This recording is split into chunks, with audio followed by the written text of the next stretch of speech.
Kate Falcha. Welcome to Irish Granny Helen, and welcome back, Debbra Lupien, voice of the AKASHIC Records, back from the land of Oz. Yes. So I'm delighted. It feels like you were gone forever, for a very long time. People may not notice because what I've done is sort of pace the videos that we've made, so they're sort of spread out over time to try to fill in the emptiness of you being gone. Ah, But now we're back, and who are we talking about tonight, or talking to, I should say? yeah. Well, I think everybody can pretty much guess who we're talking to. Yes, the great Judy Garland, who I actually like her original name, Frances. That's one of my favorite names. I love that name. Frances Ethel Gumm, Gumm. And I have to make a correction. Somebody corrected me, and I looked at my notes, and my notes were correct, but the wrong words came out of my mouth. And tell me, is this a mistake you're likely to make as well? So she was born in Grand Rapids, Minnesota. And when I looked at it, I said, Grand Rapids, Michigan. Michigan, yeah. Well, Grand Rapids, somewhere. But her parents were in vaudeville, so I am dying to find out what that was like. Yeah, she started at like 3, right? She was performing 2. Yeah. Can you imagine? Well, I'm It's a life. I'm eager to find out what that was like. So let's get started. Yes, let's do that. So I want to know what her earliest memories of vaudeville, performing as a little tiny child. Okay, so Miss Judy, can you tell us about your experience as a child performing on vaudeville?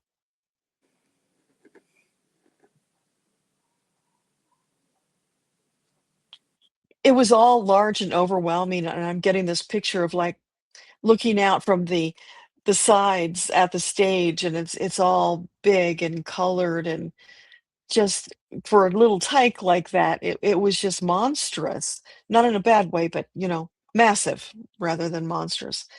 And she had seen her parents do it, so it was like she was born and bred to do this. It just flowed. She enjoyed it. Stage fright was not a thing for her because it was as natural as breathing. So it was delightful. Looking back, she thinks it was a pretty fine way to be raised, although not for everybody, certainly, but it fit her, it fit them, and she was really grateful to have that start. That wonderful foundation is what she's describing it as. What can she tell us about, like, what does she remember some of the most interesting acts that she saw? Because vaudeville was just a series of stage acts, comedians and dancers and just magicians, all kinds of clowns and stuff. What does she remember specifically that was interesting to her, that stuck in her memory? Mm.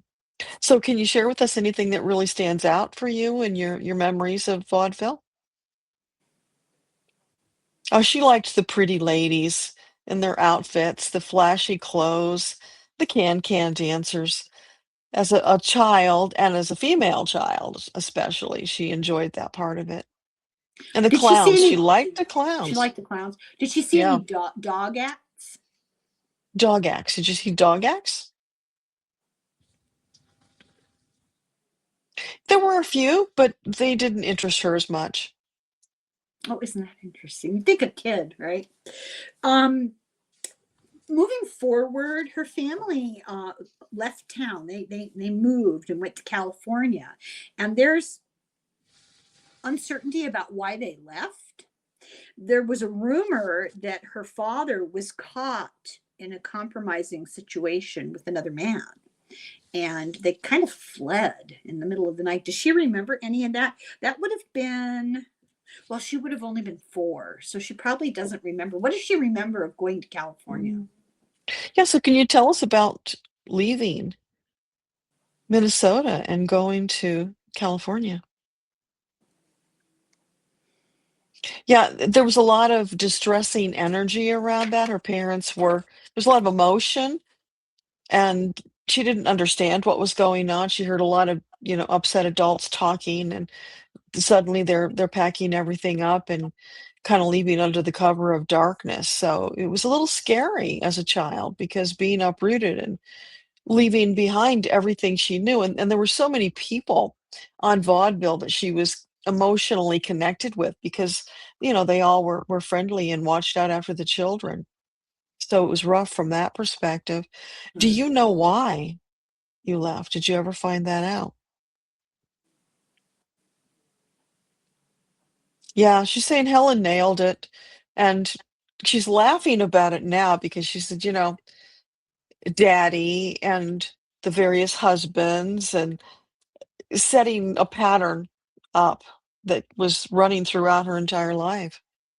Well, it really, I think, excuse me, it really brings home the judgment and prejudice, and actually, I consider it just ignorance of people, that would even be a thing. I think it would be an issue between him and his wife.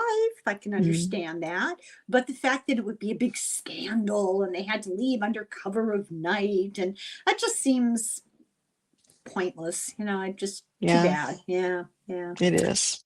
So she performed with her sisters. They were a trio.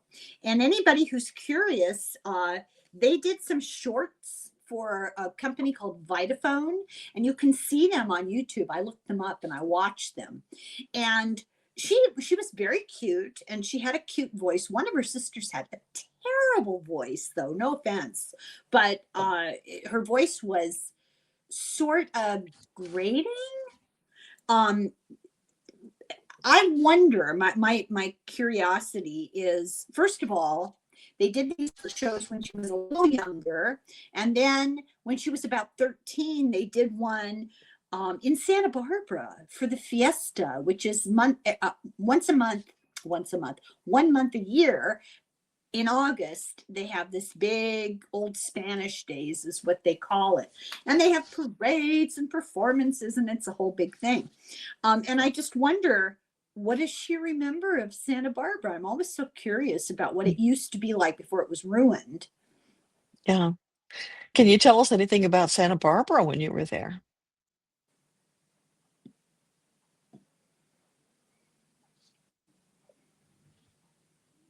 It was just another town. It didn't stand out to her amongst all the different places that she had been Yeah, because there were just so many places that she'd already yeah. visited at that point. So she performed with her sisters, and she stood out. There's absolutely no doubt about that as far as just talent and charisma. And eventually, she was singled out by George Jessel and then Louis B. Mayer.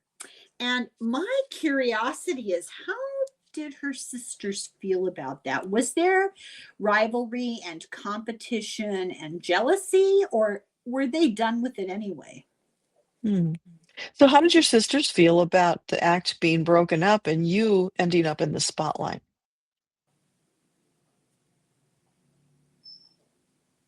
Yeah, they were a little jealous, but when you get right down to it, they were also relieved that they didn't have to continue being performing monkeys because sometimes that's how they felt. They wanted to have normal lives. They were growing to an age where they were noticing what their peers were doing, and they felt like, sticking out in a negative way. So they Yeah. were happy to just live normal lives. Well, her sister, one of her older sister, went and got married. I think they were ready to move on, but I always wondered if they harbored a little jealousy about it. Um, Louis B. Mayer, I am curious to hear about him. He sounds like a horrible person. He Mm. was mean to her. He called her, where is it? I wrote it down here someplace.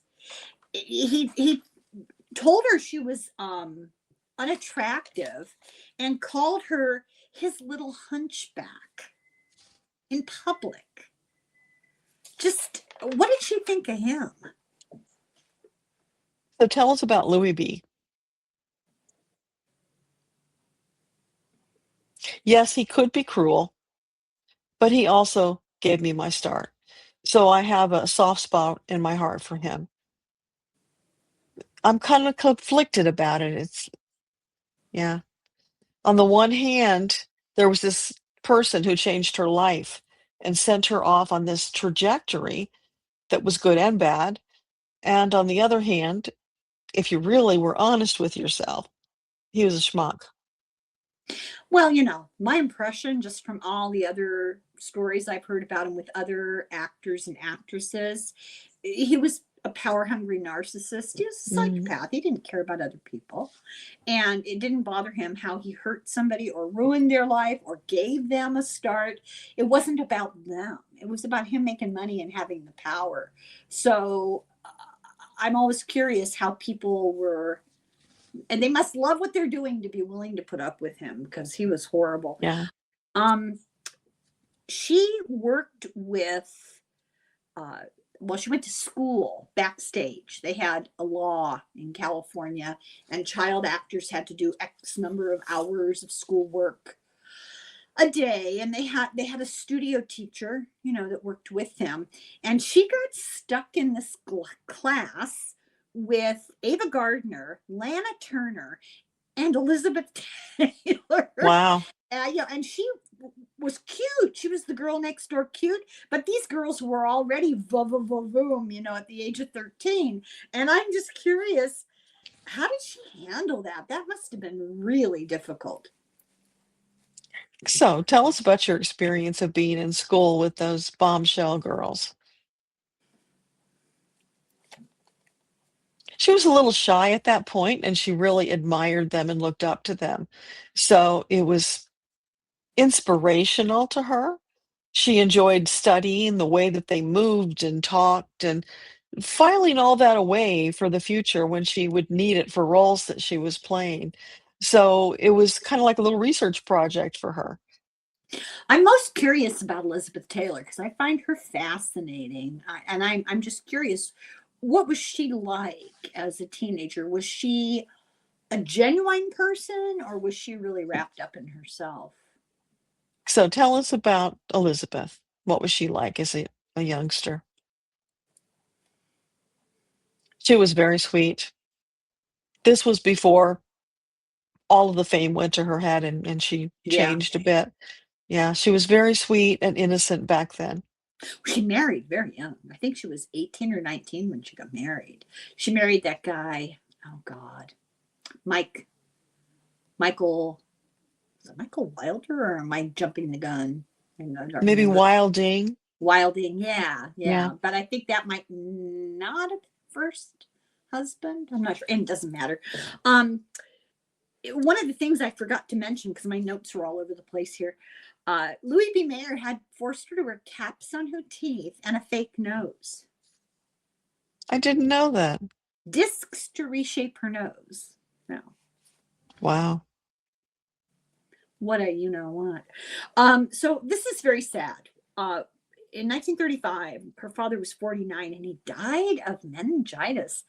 How long was he sick? Because that can happen pretty fast. Mhm.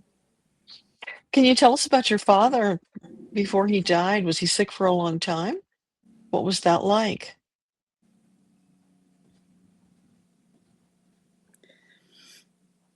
It came on slowly so that they didn't recognize that it was anything serious in the beginning. It was like sniffles. And then all of a sudden, it was like he crashed and got really sick really fast.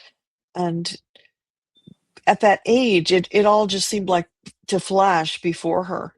And the next thing she knows, he's gone.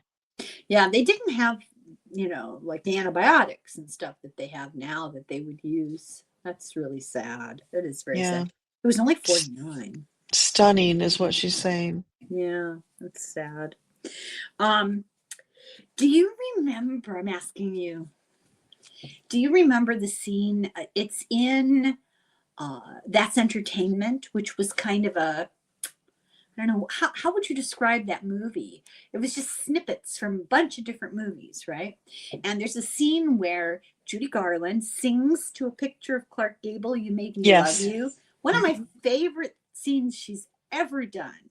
So my question is, actually she did it at a birthday party, a studio birthday party for him, and they did record it and they stuck it in the movie, even though the Broadway melody of 1938, and then it ended up in That's Entertainment.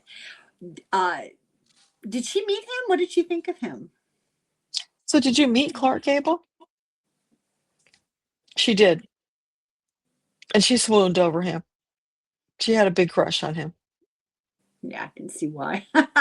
So in 1937, she was paired up with Mickey Rooney, and they ended up making a series of different movies, the Andy Rooney movies. And I'm curious what she thought about Mickey Rooney. Hmm. So tell us about you and Mickey. What was that like? Oh, he was all right. We got along well. We both knew that when we brought our all to the table, that we were successful and that it was boosting our careers. So it was really an investment in our futures.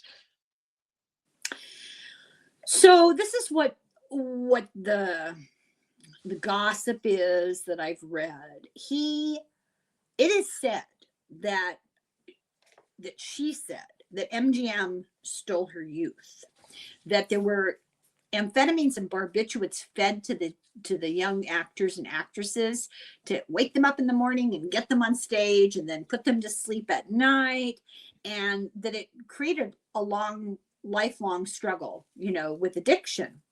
But he denied all of it. He said it was her own fault. It was anyone who had a problem with it. It was their own fault.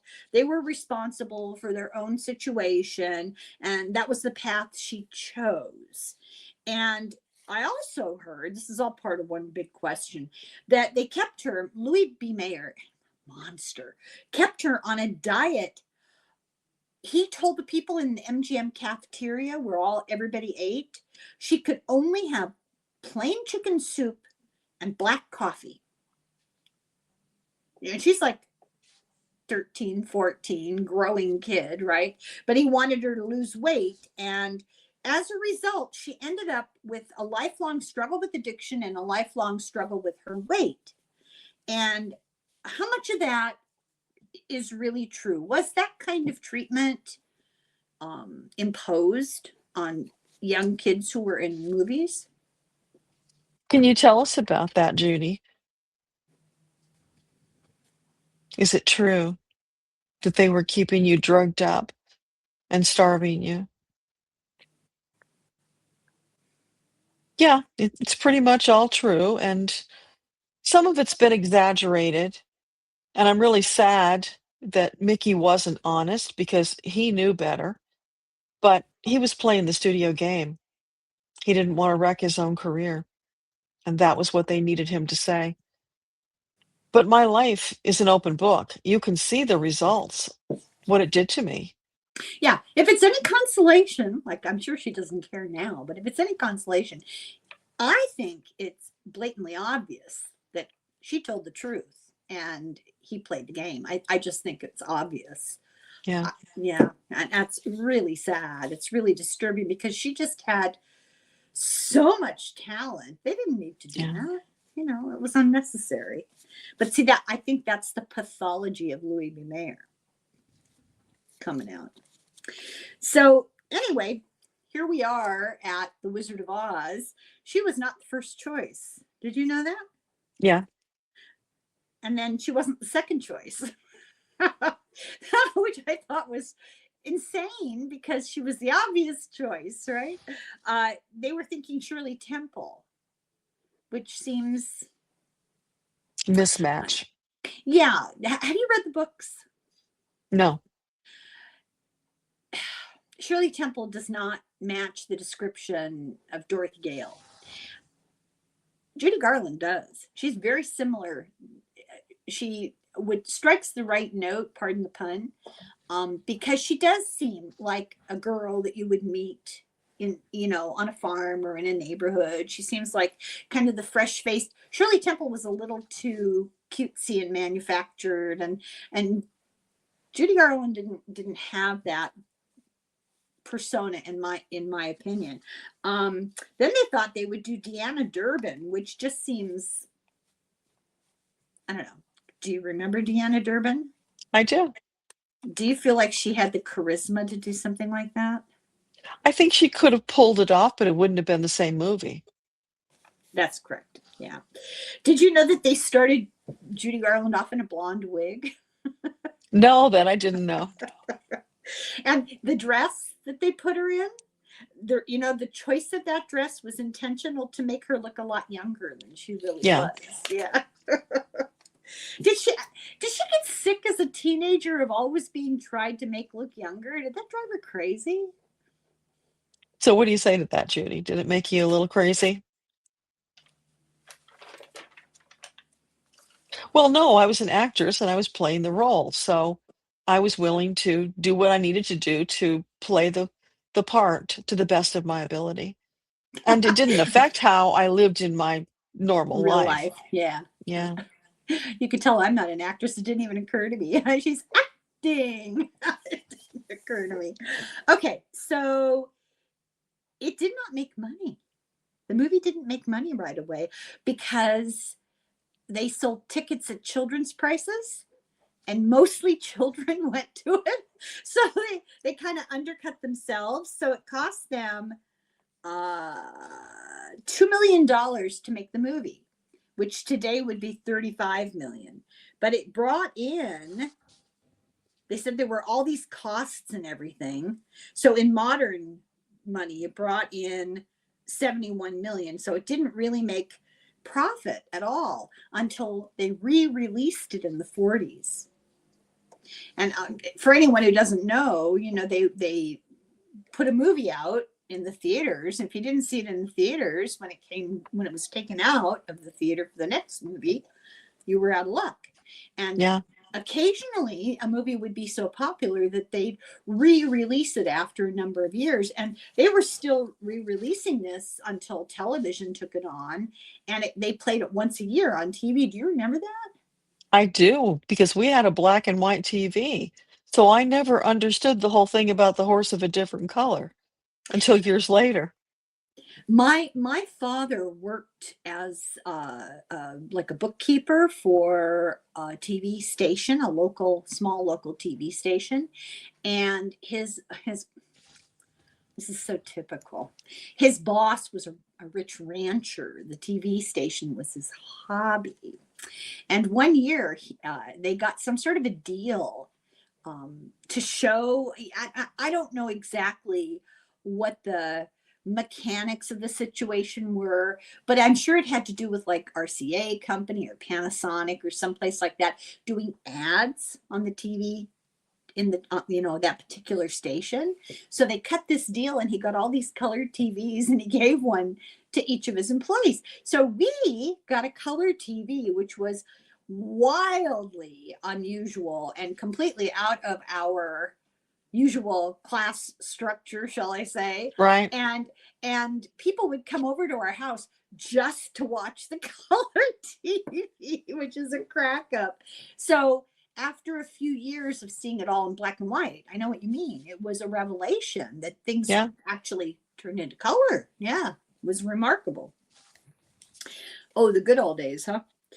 Is it true that she was against smoking cigarettes? So were you opposed to people smoking? She's laughing. She said, yes, but didn't stop me from smoking. And look what it did to me. Well, that's okay. I'm not known for my consistency either. So she won all kinds of awards. She won one of those juvenile Academy Awards like Shirley Temple got. Yeah. And there's only been 12 ever given. Did you know that? No. Yeah, I didn't know that either. I think Tatum O'Neal, Shirley Temple, her, probably Margaret Sullivan. Yeah. Is that her name? Yeah. Take Elizabeth Taylor. No, Margaret, not Sullivan. Uh, O'Brien. O'Brien. Yeah. O'Brien. Yeah, those Irish names. Um, in 1940, now she was the most bankable star in Hollywood all of a sudden. And in 1940, they had to put her in an adult role. Pigtails and gingham dresses just weren't going to cut it anymore. And they paired her up with George Murphy in Little Nellie Kelly. And I guess he was horrible to her. What did she think of George Murphy? So what can you tell us about George Murphy? How was he to work with? He was no fun. He was a real stick in the mud. You know who he was pals with? No. Ronald Reagan. Oh, And he yeah. ran for political office just like Reagan did. They were both, stick in the mud. That's not where the stick was. Okay. Her first real romance, according to these notes, was Artie Shaw. Was he like, I know he was a band leader. Was Yeah. he like a rock star of the time? Was that the attraction? So what was the attraction to Artie Shaw?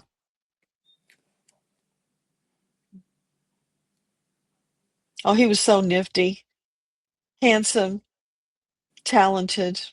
What was not to love? And exciting. He lived a very exciting life that was different from mine. You might say it was sort of adjacent. It was very appealing, and it was a breath of fresh air from what I was living. Well, he dumped her and just took off and eloped with Lana Turner. So did she hate Lana Turner forever after that? So Because I did would you have. did you resent Lana Turner for running off with Artie Shaw? Well, initially I did, but as it all turned out, I was lucky that she cut me off at the knees. Saved me a lot of grief. Oh, he proved his worth, you mean? that's too, that's interesting. Yeah. Um, so she had a lot of relationships with people. Uh, I guess the question would be, what was she looking for? Because she had a lot of relationships, sometimes at the same time, sometimes one after the other. And to me, that talks about somebody who's seeking something. What was she looking for? Yeah. So can you help us understand all those relationships you had? What was that about? Well, you know what they say about little girls who grow up without a father. They're always looking to fill that space.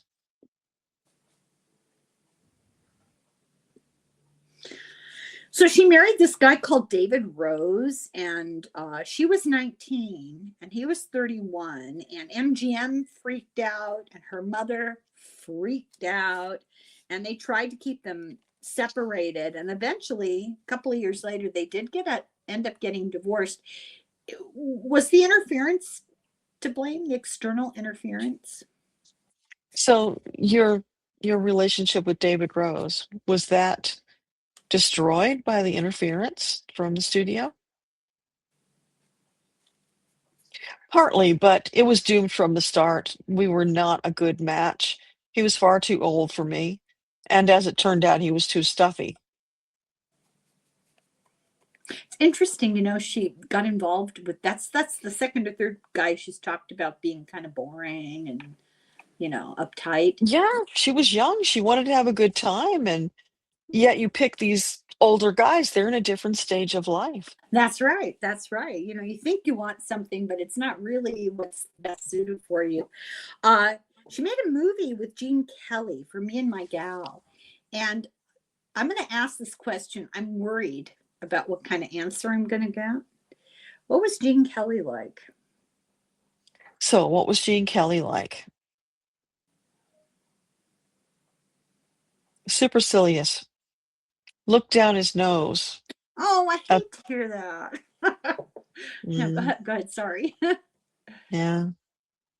Yeah, No, go because ahead. he was a perfectionist. and he would just push. And that makes me sad because I really love Gene Kelly's, on-screen persona, but it doesn't surprise me. Yeah. Fred Astaire, was he the same way? It seems like people that are absolutely obsessed and devoted to something like an instrument or dancing or painting, that they just are univision. They have one focus and that's it. Was Fred Astaire uptight like that too? What about Fred Astaire? What was he like? He was kinder. He had high standards. You couldn't slouch, but he would give you a fair shot. When I went to high school with his granddaughter. Really? Lovely person. Lovely, lovely person. And I used to tease her unmercifully because they had a different last name. And I did not believe. I thought she was pulling my leg, pardon the pun. And so I'd say, Phyllis, get up on that table and dance. This is in high school. What was I, 15, And she just laughed at me, and no hard feelings. And after we graduated, I was reading People magazine one day. This is terrible. And do you remember the movie Towering Inferno? Yes. And there was like the grand premiere, the opening of the movie, and there she was with her grandfather. Fred Astaire in a picture. I was mortified. So later on I ran into her one day at the library. She was working at McDonald's and going to get a library book. Just an ordinary person, no errors about her at all. I said, oh my God, Phyllis, I'm so embarrassed. I am so sorry. I truly thought you were kidding. And she thought it was hilarious. That's the kind of people her family were. Just really nice people. And the apple doesn't fall very far from the tree is kind of how I feel about it. So Yeah. Whereas Gene Kelly was very judgmental. It was very kind of a black and white attitude. wasn't he religious? I think he was like No. super Catholic. Maybe I'm making that up, but I had that impression. I could be wrong. His house burned down. No. Yeah, in the God, I want to say in the 70s. I could be off a decade, but yeah, his house burned down. It was terrible. It was just one of those accidental things. There was nothing nefarious about it, but he barely got out alive. Yeah, terrible. Okay, that's my inside Hollywood gossip. Actually, I'm not going to ask her any questions about this because I don't think we need to really know the answers. But over the course of time, it's been made known publicly that she had a number of abortions, and I think that being in the kind of profession she was, and the flux of her relationships kind of explains it. I don't think we need to know. How do you feel about that? Well, I've talked to her before, and that topic came up, and she did admit that, yeah, the studio forced it on a lot of the actresses. Yeah. Did I talk to her before? Did you talk to her before? With you? I think we might have. I have this deja vu feeling, so. I don't think so because people have been asking me to do it. You know what? We probably talked about it behind the scenes. Maybe. I don't know. Yeah. I don't remember what I talked about yesterday. So. Okay. So then she made Meet Me in St. Louis. By the way, love that movie. That's the best movie. It's so good. Let's see. What's that song that they do? Under the bamboo tree or under the coconut tree, if I love you, and no, never mind. You don't want to hear me sing. Okay. This is so interesting. Now I believe in synchronicity, and I was taking notes on her life and planning on it. I hadn't gotten quite to this point, and I turned on the TV one night and I was looking at something on YouTube, and who pops up but Dick Cavett? Do you remember Dick Cavett? Sure. Okay, love Dick Cavett. And who's he talking to but Orson Welles? Not my favorite actor, didn't like his movies, and I almost didn't watch it, but something compelled me to watch it. And then the next day I sit down to finish these notes, and what's the first thing I find out? She had an affair with Orson Welles Really? while he was married to Rita Hayworth. That's what the information said. Wow. And so my question is, Judy, did you make me watch the Dick Cavett interview? Isn't Okay. that interesting? Yes. So what does she So, have to say Judy, about that? yeah. Did you nudge Helen to watch that Dick Cavett movie or that show? She might have had something to do with it. What was he like? Because he seems like he was a difficult person. I don't know what it is about him, but even with Dick Cavett, who can talk to anybody, he's so funny and so kind, Uh, I think he enjoyed talking to Orson Welles, but I don't think it was easy. Yeah. So you're asking her what Orson Welles was like or Dick Cavett? Oh, Orson Welles. I know what Dick Cavett was like.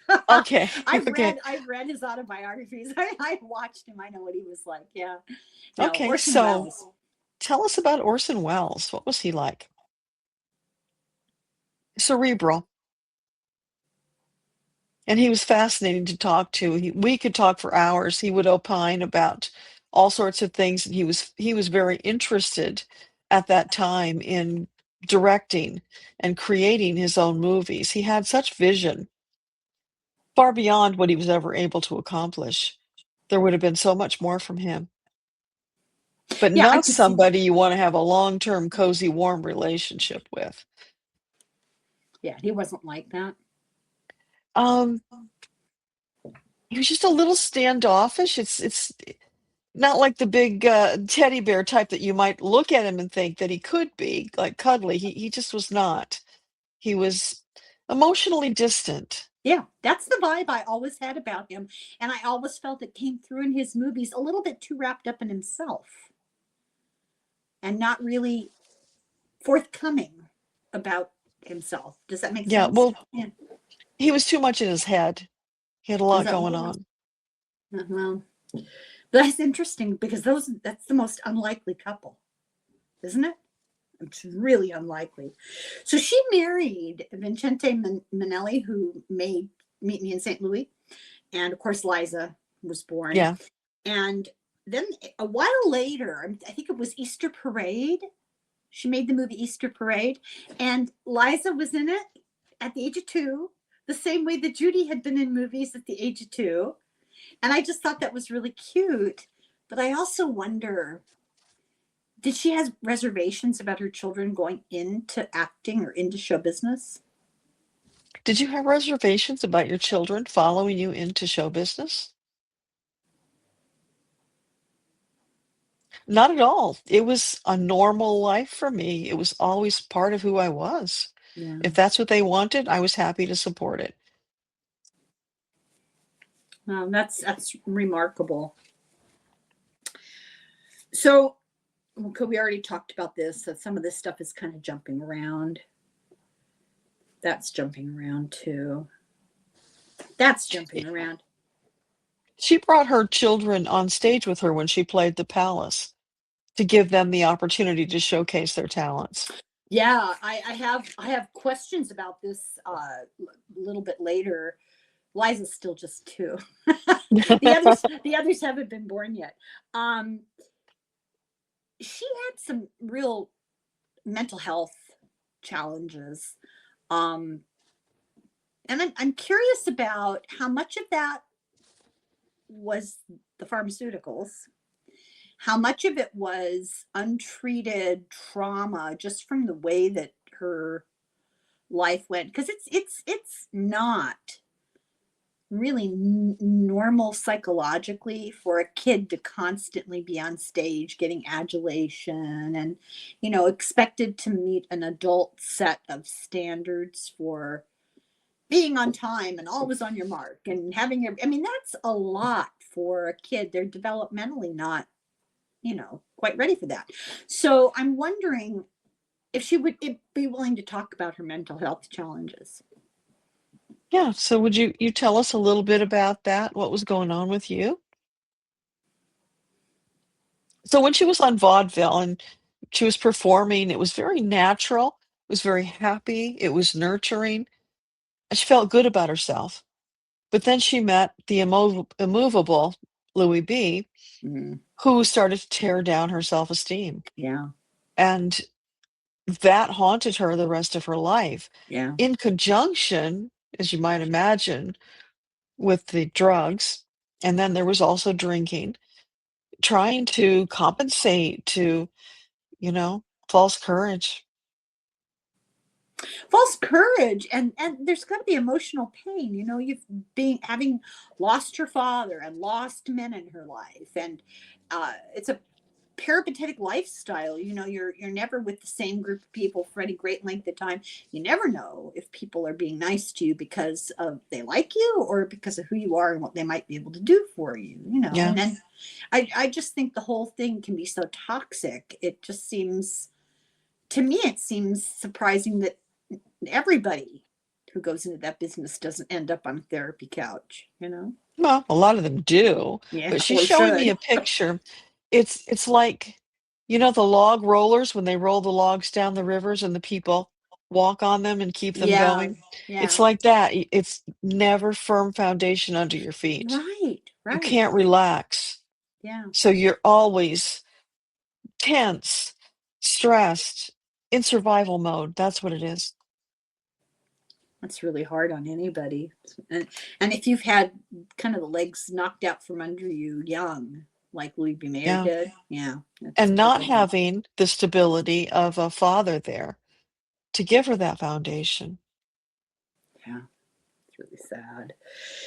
So there's a lot of kind of chaos towards the end of her life. I don't think we need to belabor it. You know, she'd be in a movie and then she'd have to be pulled out because she wasn't on time. Or which, by the way, I have to say, uh, she got replaced in a movie um, because there were it was her last MGM movie, SUBSTACK, I think. Yeah, SUBSTACK, because there were a lot of delays that she caused by not being well enough to be on, or just not being reliable enough. But I gotta say, some people get away with that. Elizabeth Taylor, when she made Cleopatra, this is remarkable. I don't remember the numbers because it's been a while, but she was on set a tiny fraction of the time that she was supposed to be. She was gone far more than she was ever on set. And they bent over backwards to accommodate, film around her, make excuses for her. And is she aware of that? And if she is, how did that make her feel? So the contrast between the way you were treated and the way Elizabeth was treated, was that something that you noticed? And if you did, what did you feel about it?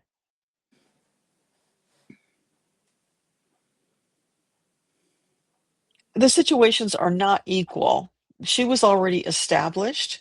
She had more clout at that point, and she used it. Whereas I was more of a timid sort, and I didn't use the clout that I might have used. I was always afraid. I didn't have the confidence that Elizabeth had. She should have. You know what I mean? You know, she Yeah. deserved to have it. Oh, yes. So Bing Crosby tried to help her out. He gave her time on his radio show, the Kraft Music Hall. I don't usually have good things to say about Bing Crosby, but I that was nice. know. I know. That's I know. surprising. Well, he is very similar to somebody else in my life that was not a nice person. Um, he really helped her out quite a bit, and I wonder how she felt about that, how close she was to him. I'm wondering if he had ulterior motives. I'm trying to be nice here. Yeah, I'm trying to control myself. because he wasn't known for being generous and kind. No, So, no. what about Bing Crosby? What was that relationship like? Oh, he was a fan. That's why he was supportive of me, and I appreciated it. Mm. He was gracious and kind to me. Well, see, we were willing to cut him some slack too. So okay. Um, let's see here. She got a Tony for a revival of vaudeville on Broadway, and she got divorced and just married Sidney Luft, and she had two more children, Lorna Luft and Joey, a boy Luft. Uh, she did a remake of A Star Is Born, and I have to tell you, do you like that movie in any of its iterations? I do. Yeah, Do you? yeah. The one with Janet Gaynor was very good. Yeah, I never connected with it. I just never. And every remake of it got worse, in my opinion. You know, maybe now that's not entirely true because I think the worst was with Barbara Streisand, but just no accounting for tastes, Deborah. So she made this with James Mason. How was he to work with? How was James Mason to work with? He was a gentleman, I'm happy to hear that a because he is. professional, very professional, not exactly warm, but friendly. We got along okay. Is she aware? I think I have this right. I don't want to say it and then have it be wrong. So hang on a second here.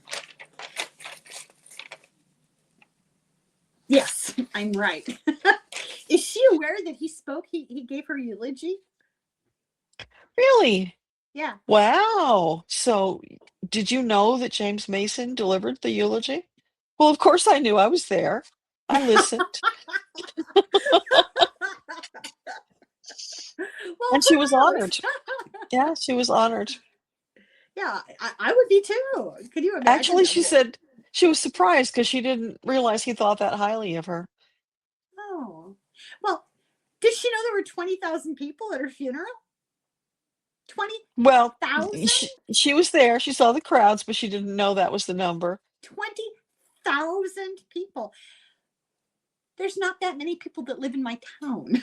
That's just remarkable. Okay, let's go back a little bit in time. Not dead yet.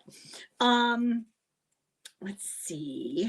Oh, she was nominated for an Academy Award. And the day that they had the big award ceremony, she was giving birth. So they gave it to Grace Kelly. And I wonder, did they give it to Grace Kelly because Grace Kelly was there? You know what I mean? Do you know what Wow. I'm asking? And what was the movie she was up for? Uh, I don't know for sure, but I'm going to take a wild guess. That movie she made with Bing Crosby, I think it was. Uh, Princess, or what was that called? What was that? I have to look that up. It's going to drive me crazy.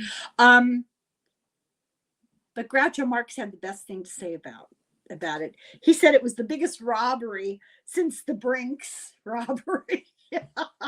Which I thought was very nice. So did she know Groucho Marx? Did you know Groucho? Oh, yeah. He was like an uncle to her. He was very supportive. He was hilarious. The Country Girl. That is the movie I was thinking of. I just couldn't think of Okay. the name of it. Yeah. Yeah, I'm not Which familiar with that one. that So is. so tell yeah, so tell us, is it true that they gave the award to Grace Kelly just because she was there and you weren't? No, that's not true because they do the drawings, they know ahead of time, and they wouldn't change it just because somebody wasn't there live. Someone would have accepted it on her behalf. I agree with Groucho. Yeah. So then she made what was really a remarkable movie, Judgment at Nuremberg. Yes. Talk about emotional weight in a movie. She was nominated for the Oscar. She was nominated for the Golden Globe. I don't think she got either one, but I just want to be able to tell her that what a fantastic movie. What a job. And she Yes. deserved those awards.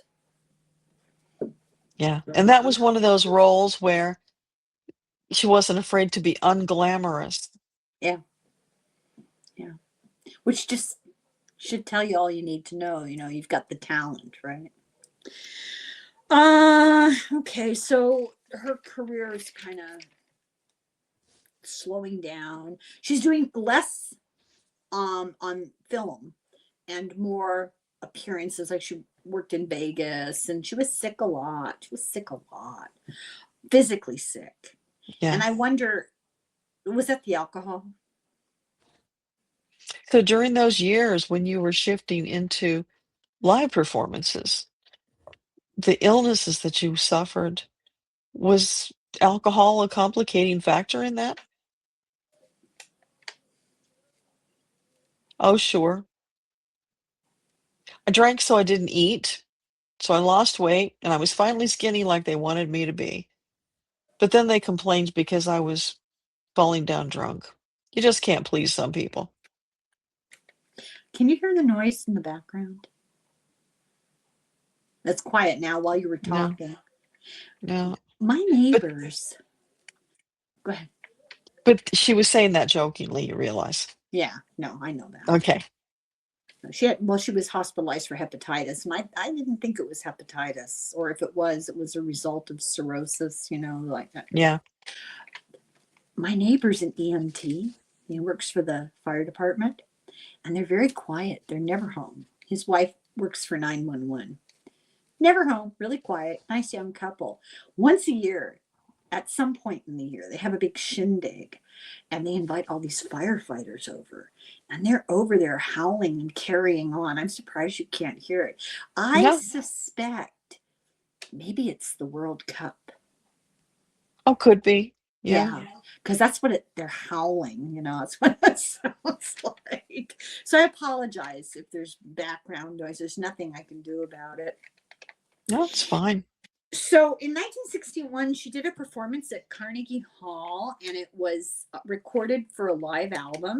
The album went gold. She won 4 Grammys and it has been called the greatest night in show business history. Wow. I mean, did she know that that's how it's been described? Did you know that? The way that the show was described at Carnegie Hall? She didn't know it in the moment at the time, she heard about it afterwards, and yeah, she'll admit that that made her feel pretty good. Let me see what else I can ask about. She married Glenn Ford. No, she had an affair with Glenn Ford, and he didn't want to get married, and he left her because she wanted to get married. Why didn't he want to get married? So what was the deal with Glenn Ford? He felt I had too much baggage. He didn't wanna take it on. It was okay to have a fling, but no commitment. Well, she came out of that lucky then. In that case, um, she was a lifelong Democrat. She was a big supporter of civil rights, and FDR, Stevenson, JFK, RFK. She liked somebody that you never hear very much about that I really admire in history. He kind of always got the back seat. Henry Wallace, he was a progressive when it wasn't necessarily the thing to be. Um, she did a thing. I'm trying to find it. I have it written down somewhere, and I'm not going to be able to find it. She went to the funerals of the little girls who were killed in the bombing Oh. in Birmingham, and I think she organized like a public protest speech thing with a couple of other stars, and I don't remember who they were. Oh, I'm sorry I didn't write this down, or if I did, I put it somewhere in the wrong place. Anyway, I wrote this down so I don't remember writing it. I better say it out loud. I said, I admire your willingness to stick your neck out, using your platform to support causes you thought were important. Why do you suppose more stars don't do it today? What do you have to say about that? Why don't more stars speak out about what they believe in? Honey, there are some of people out there who don't know what they believe in. And then you have the other ones who are afraid. They don't think that they have enough power to buck the system. And in many cases, they're right. It would tank their career. Mm. You got to give credit to Jane Fonda and Robert De Niro and people, Bruce Springsteen. But they're established. They can do it. They're not going to get blackballed at Well, this they're the ones point. they're the ones I'm talking about. Why don't the ones that are established and protected by money and space and age, why don't more of them take a stand and speak out? It's just shameful. Well, she's saying you might think that they have that kind of status, but they don't think it, or they would stand up. They're afraid. Well, it's formidable. I can understand that, actually. I understand why they would be afraid. She had a problematic marriage with some guy called Mark Heron. He was a tour promoter. Doesn't sound like he was much of a prize for her.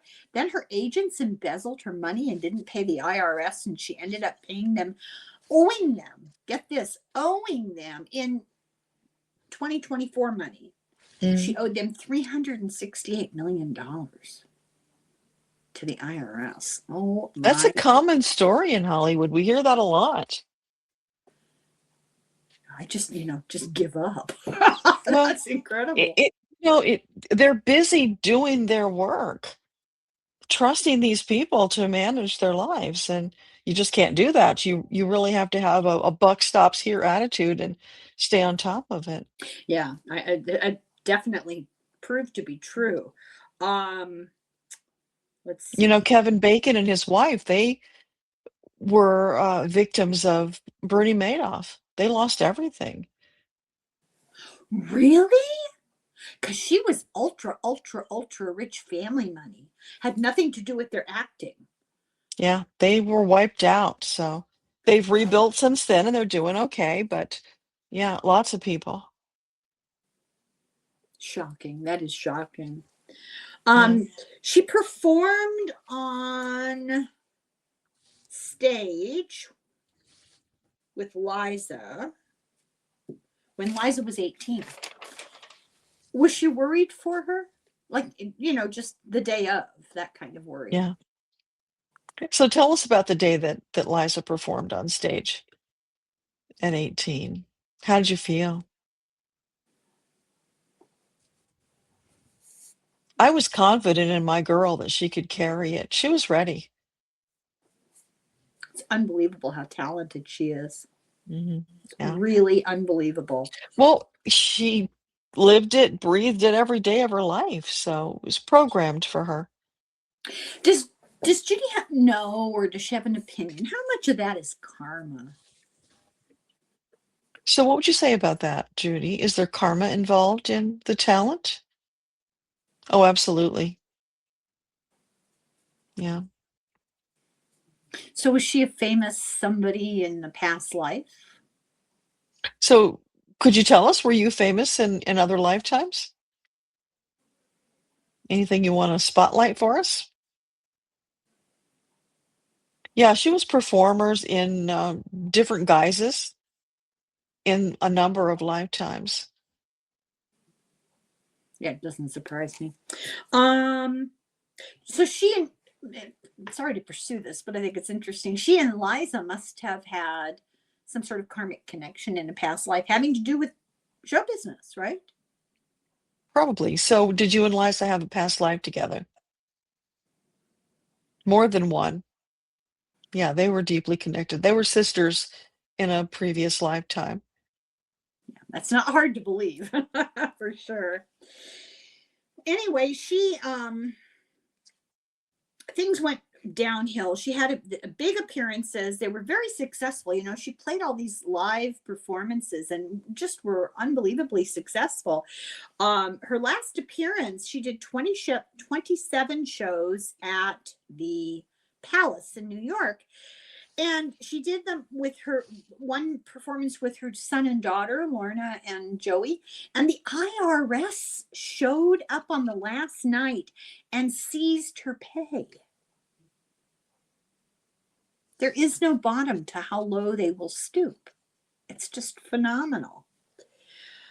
Let's see. So then, her last husband, a guy called Mickey Deans. I don't think it's worth even talking about him. He found her dead one morning. And, there's a narrative around what happened to her, but is she willing to talk about it? Mm. So would you mind talking about your death? What happened?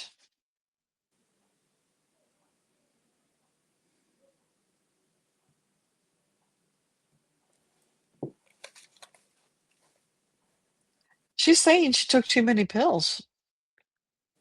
Not deliberately. Okay. It was accidental. Yeah, it was accidental. Yeah. That's the narrative, but we never can believe anything we're told anymore. So Yeah. it's hard to know. This is really sad. This is terrible. Not that money it's meaningless, but it just shows you the perfidy of people, how terrible people can be. So when she died, they could not even meet the bequests in her will. She didn't have enough money. She died with $40,000. Mm. That's nuts. It is. Liza and Frank Sinatra paid all her debts.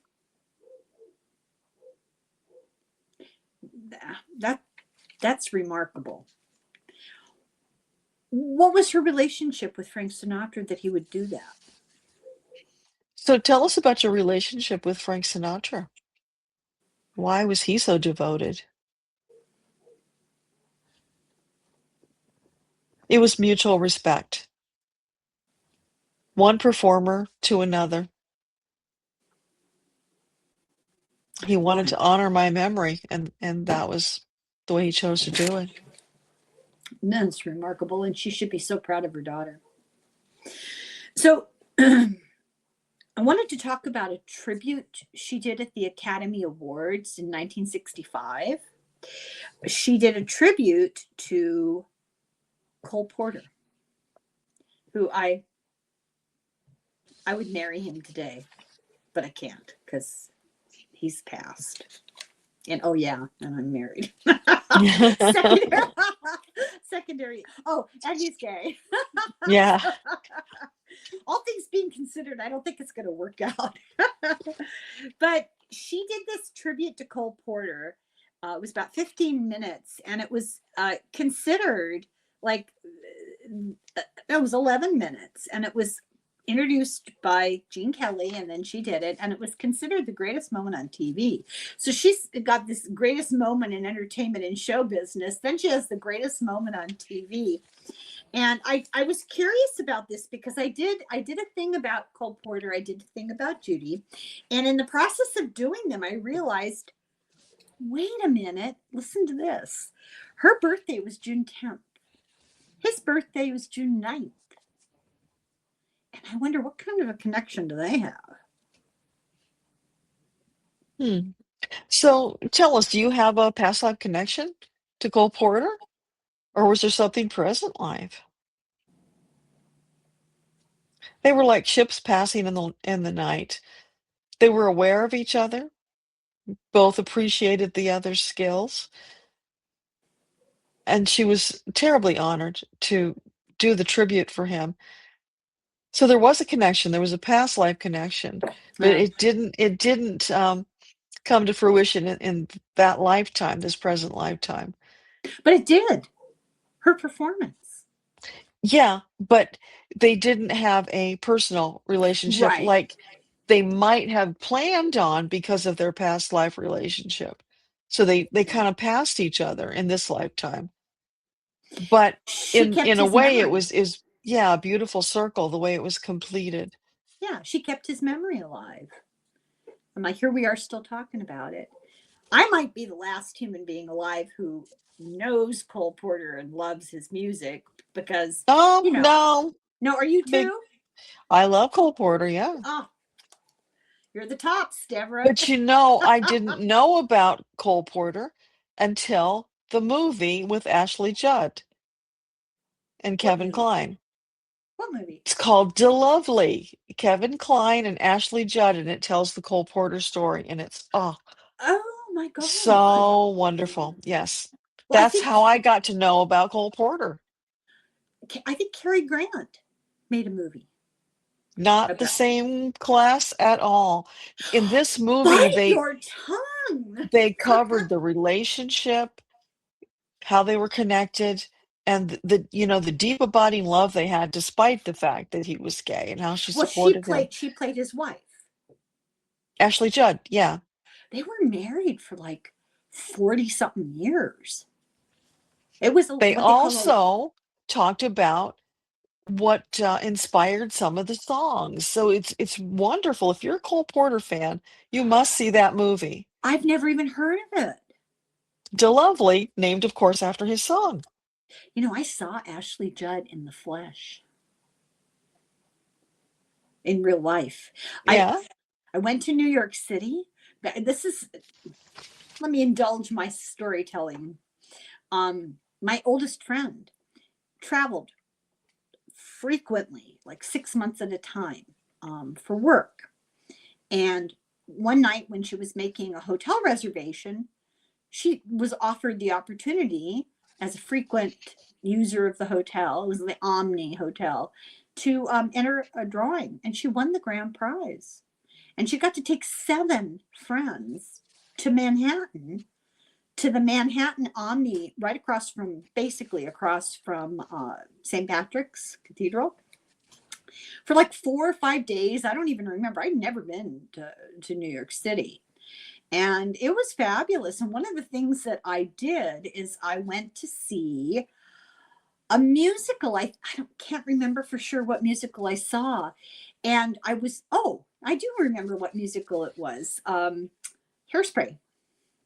And when it was over, I waited outside the stage door, the side door that they all come out of, because I just wanted to meet some of the people who were in the musical.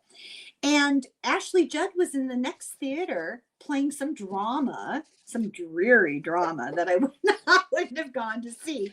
And she happened to come out the same alley, big old bodyguards and stuff. And she stopped and was very, very gracious and shook everybody's hand and said, "Did you like the show?" And I lied like a rug. I said, "Oh, you were absolutely wonderful." This is what stuck out to me about Ashley Judd. She is remarkably petite. Yeah. And she has little baby feet. She has these little tiny feet. And she had shoes on, obviously handmade, works of art. They were beautiful. And I'm not a big shoe person, but these were like little jewels. And I was just blown away by Ashley Judd. That's my claim to fame. I stood in the same alley as Ashley Judd. So you must see that movie. I'm going to have to see it. You bet. Yeah. Kevin Kline played Cole Porter? Yes, and he was so good. Was he? Okay, I'm going to have to see it. Yeah. Okay, that's it. That's the end of my notes. That's the end of my questions for the fabulous Judy Garland. And I just want to thank her. I want to join the endless millions of people who thank her for what she left. Her legacy was fabulous. Yeah, and she was very popular with the gay crowd. Yeah, and I'm not sure. I don't know if she was an activist. You know what I mean? I'm not sure if I think that was before that that time, but they adored her and it was mutual, which was, speaks highly of her. I agree. So thank you, Judy. Yeah, thank you, Judy. We so appreciate it. She says anytime, just call. Okay, take her up on it. Well, that was fun. Yeah. She's always so gracious. Well, decent people will, as my mother used to say, breeding will out. Yeah. You'll always know who's a decent person and who isn't. All right. We've been very lucky, you and I, as far as talking to people. We've only had a couple of real, especially the king of them all, Yeah, Charles Lindbergh. You know how much I disliked him. Oh my God. And you know who was right up there neck and neck with him? I don't First, recall. first name is Peter, and the second name starts with a T. And I don't like to even Um, talk about him because he sues anyone who says anything yeah, unflattering. Yeah. yeah, he's a scourge upon the earth. Yeah. Yeah. Well, I think we're done. I think for this particular set of questions, we're done. Yeah, so let's just bring back Judy's energy and wipe away the bad taste of the other person. Oh, it's just the contrast. She's so much nicer and just Yeah, a better person, And Louis B. Mayer. Just yeah. Judy is advocating on the other side and shows up in my live streams sometimes just to for what? encourage people. She'll Oh, just pop in singing. She comes in singing "Get Happy" and a couple of other songs that she brings in, but it's always that uplifting, very hopeful energy that she brings to the gathering. was that the song she did in the Top Hat and Tails? The red and black. I Forget think it your might have troubles. been the Come on, one get happy. might have been the one with the stare. I don't remember now, but yeah, she did it in one of the movies. Yeah. All right then. Yeah, but one of the lyrics of that song is, "We're going to the promised land," which Yeah. I get such a kick out of because it's like, this is what the angels keep talking about, that we are moving towards that time when it will be Earthtopia. So she just comes in to remind us occasionally. Yeah. Yeah. Well, we all know where we're going to end up. No mysteries there. It's just how we get there that matters, right? Yeah. Well, I'm really happy we could do this, and I now want to get up and sing and dance, and you really don't want me to do that. So let's move on to our next person. We're gonna have change videos. So thank you, Deborah. I really Yeah. appreciate it. You're Yeah, great. People thank you. love watching I'm you do this. so glad we finally had Judy come up on the roster. Well, it's my fault. People have been asking me, and I've been, I'm so distracted by serial killers. Well, the list is long. Yeah, I've got a list here, a running list for us to do. It's crazy. Okay. Thank you. And thank you everybody for watching. We'll be back. So long before. Okay, bye.